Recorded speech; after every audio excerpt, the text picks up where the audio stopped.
رضی اللہ تعالیٰ عنہ، عہد نبوت کی بات ہے۔ تو انہوں نے یہ محسوس کیا کہ میں بچ نہیں سکتا۔ انہوں نے جو دو اور ساتھ تھے لوگ، دونوں عیسائی تھے، ایک کا نام تمیم تھا، ایک کا نام عدی تھا، تو ان سے کہا کہ یہ میرا سامان ہے، یہ تم میرے گھر والوں کو پہنچا دینا۔ اور انہوں نے یہ کیا کہ ایک سامان کی لسٹ بنا کے نا وہ سامان میں خفیہ طریقے سے رکھ دی کہ جو سامان میں ان کو دے رہا ہوں اس میں یہ چیزیں شامل ہیں۔ اب ظاہر ہے ان کو پتہ نہیں چلا، اس میں ایک پیالہ تھا کوئی سونے کا جو چاندی کا بڑا قیمتی۔ تو جب وہ واپس آئے انہوں نے آ کے بتایا کہ بھی وہ تو اس طریقے سے فوت ہو گئے اور یہ ان کا سامان ہے۔ تو جب گھر والوں نے وہ لسٹ دیکھی تو اس میں وہ پیالہ بھی تھا، جبکہ پیالہ اس سامان میں نہیں، تو ان دونوں نے اس کو چرا لیا تھا۔ اب انہوں نے کہا بھی اس میں ایک وہ پیالہ تھا، انہوں نے کہا جی نہیں اس میں نہیں تھا، وہ بس یہی سامان ہے جو ہو گیا۔ انہوں نے کہا ٹھیک ہے۔ چند دنوں کے بعد وہ جو پیالہ تھا انہوں نے ایک سنار کی دکان پر بیچ دیا۔ اہل خانہ کو پتہ چل گیا کہ وہ تو ہمارا پیالہ انہوں نے بیچ دیا ہے۔ انہوں نے پھر ان دونوں کو پکڑ لیا بھی تم نے پیالہ بیچا ہے۔ انہوں نے کہا جی ہم نے تو اس کو خرید لیا تھا۔ اب جب انہوں نے دعویٰ کیا کہ ہم نے خرید لیا تھا تو اب دو صورتیں تھیں، البینۃ علی المدعی والیمین علی من انکر، یا تو جو دعویٰ کر رہا ہے وہ گواہ لے کے آئے گا، یا جو انکار کر رہا ہے وہ پھر قسم کھائے گا۔ ان کے پاس گواہ تو تھا نہیں۔ تو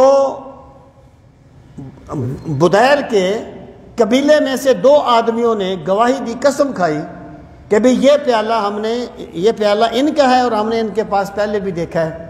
اس طرح وہ جو پیالہ تھا وہ ان کے حوالے کر دیا گیا۔ یعنی یہ آیات جو ہیں اس پس منظر میں ہیں۔ غور فرمائیے، یا ایھا الذین آمنوا علیکم انفسکم لا یضرکم من ضل اذا اہتدیتم۔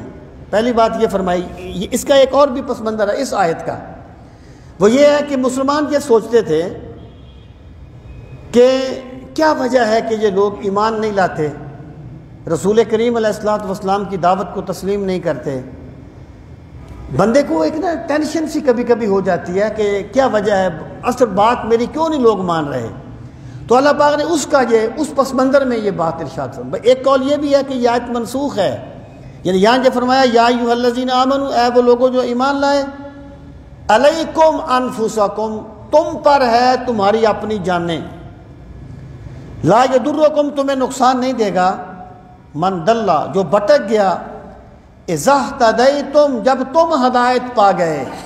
یعنی ایک قول یہ ہے کہ یہ آیت منسوخ ہے اس آیت سے جس میں امر بالمعروف اور نہی عن المنکر کا حکم دیا گیا ہے، لیکن ایک دوسرا قول ہے وہ بالکل واضح ہے کہ اس سے مراد یہ ہے کہ جب ایک بندے نے اپنی طرف سے حق پہنچا دیا، اب اگلا مانے یا نہ مانے تو حق پہنچانے والا اللہ کی بارگاہ میں سرخرو ہوگا۔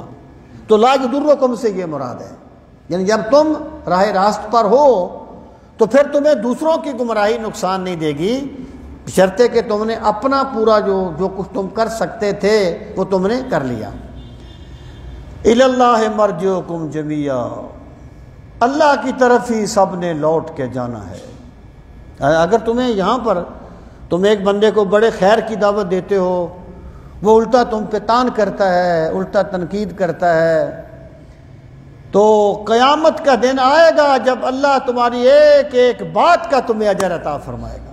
تم نے اللہ کے لیے جو سنا اس کا بھی اجر تمہیں ملے گا، تم نے اللہ کے لیے جو برداشت کیا اس کا بھی تمہیں اجر ملے گا، جو وقت دیا اس کا بھی تمہیں اجر ملے گا۔ الی اللہ مرجعکم جمیعا، اللہ کی طرف تم سب نے لوٹنا ہے۔ فینبئکم بما کنتم تعملون، نبا ینبئ ہوتا ہے خبر دینا، فینبئ پس وہ خبر دے گا کم تمہیں، بما کنتم تعملون اس چیز کی جو تم کیا کرتے تھے۔ یا ایھا الذین آمنوا، اے لوگوں جو ایمان لائے، شہادت بینکم، گواہی ہے تمہارے درمیان، یہ اس پس منظر میں جو میں نے پہلے عرض کیا، اذا حضر احدکم الموت، جب حاضر ہو جائے تم میں سے کسی ایک کے پاس موت۔ یعنی یہ جو منکرین حدیث ہیں یہ موت کا وجود نہیں مانتے، یہ موت کا وجود نہیں مانتے، یہ کہتے ہیں موت عدم کا نام ہے، بس بندہ ہے، بندہ معدوم ہو گیا، ختم ہو گیا۔ جبکہ قرآن و سنت سے موت کا وجود ثابت ہے۔ اذا حضر احدکم الموت، جب حاضر ہو تم میں سے کسی ایک کے پاس موت، اس کا مطلب موت آئے۔ جو سرکار نے فرمایا جب جنتی جنت میں چلے جائیں گے، دوزخی دوزخ میں، تو اللہ تعالیٰ موت کو لا کر ذبح کر دے گا، وہ سمجھ جائیں گے اب کسی کو موت نہیں آئے گی۔ تو یہ اس کا وجود ہے، اذا حضر، اس پر دلیل ہے۔ جب تم میں سے کسی کو موت آئے، حین الوصیہ، جب اس نے وصیت کی، اسنان، تو دو آدمی گواہی دیں، ذوائے عدل منکم، عدل والے تم میں سے، یعنی اگر اس نے کوئی وصیت کی ہے مرتے وقت، یعنی وہ تو بات واضح ہے کہ جب میراث کے احکام نازل ہو گئے تو پھر تو یعنی وہ وصیت کی وہ اہمیت نہیں رہی نا۔ لیکن اگر پھر بھی بندہ مرتے وقت کوئی وصیت کرتا ہے کسی کے لیے، جتنی شریعت میں اجازت ہے، یا دو دوسرے تمہارے غیر میں سے، یعنی مسلمان نہ ہوں تو پھر وہ غیر مسلم ہوں، کب ان انتم ضربتم فی الارض، جب تم اگر انتم تم ہو زمین میں، جب تم زمین میں سفر کر رہے ہو اور تمہیں مسلمان گواہ میسر نہ ہوں، تو پھر غیر مسلم کی گواہی بھی اس صورت میں مانی جائے گی۔ فَأَصَابَتْكُمْ مُصِیبَةُ الْمَوْتِ، پس پہنچ جائے تم میں سے کسی ایک کو موت کی مصیبت، یعنی موت کسی کو آ جائے، تَحْبِسُونَهُمَا مِن بَعْدِ الصَّلَاةِ، اب وہ جو دو بندے ہیں نا، تم ان کو روکو گے، یعنی جو بندے گواہ تھے، جو تم ان کو روکو گے نماز کے بعد، فَيُقْسِمَانِ بِاللَّهِ، وہ قسم کھائیں گے اللہ کی، تب تم اگر تمہیں شک پڑ جائے، یعنی مراد کیا ہے کہ وہ کہتے تھے کہ تم نے پیالہ رکھا ہے، وہ کہتے تھے ہم نے نہیں رکھا، اگر تمہیں شک پڑ جائے تو وہ دو بندے آ کے قسم کھائیں گے، لا نشتری بہ ثمنا قلیلا، کہ ہم نے اس سے کوئی چیز نہیں خریدی، مراد کیا ہے کہ ہم نے اس سے کوئی فائدہ نہیں اٹھایا، ولو کان ذا قربا، اگرچہ وہ ہمارے قریبی رشتہ داری ہوں، ولا نکتم شہادت اللہ انا اذا لمن العاصمین، اور ہم نہیں چھپائیں گے گواہی اللہ تعالیٰ کی، انا، بے شک ہم،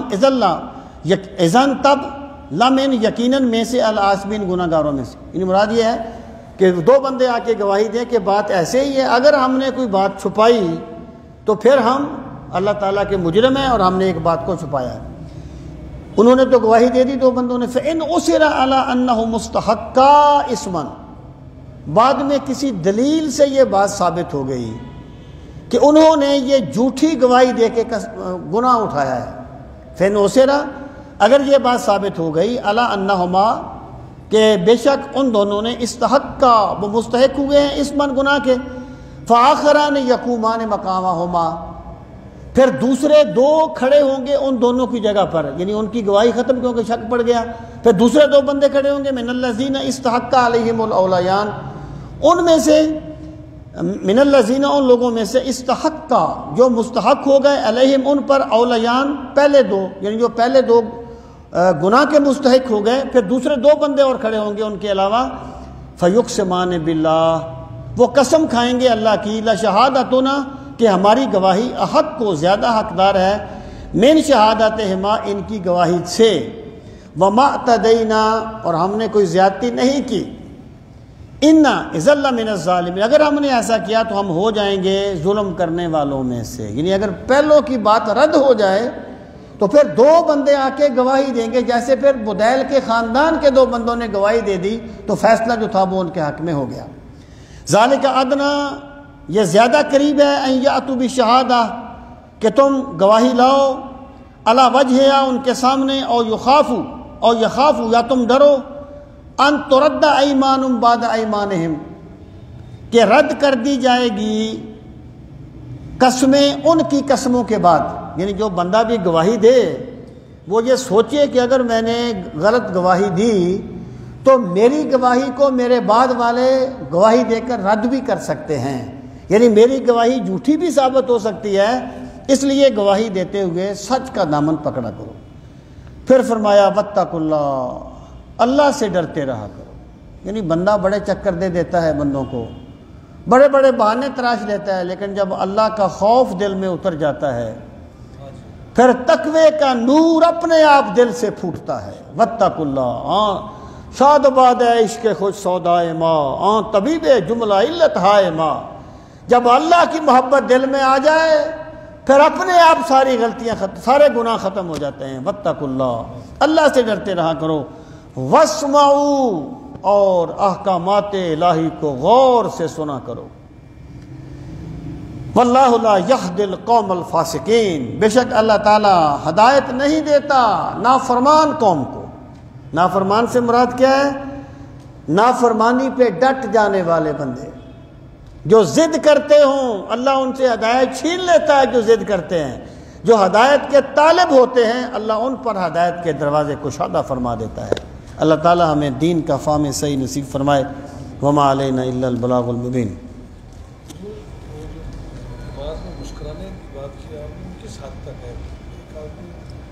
وہ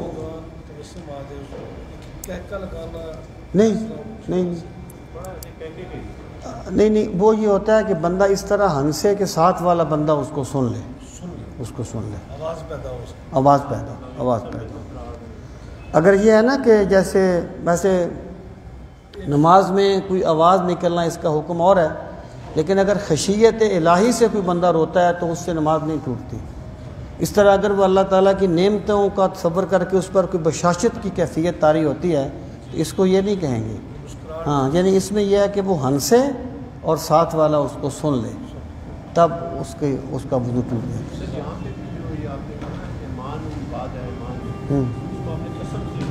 یمین کی جمع ہے نا، یہ یمین کی جمع نہ یہ ایمان ہے، ایمان نہیں ہے، یہ قسم ہے۔ یمین کی جمع ایمان۔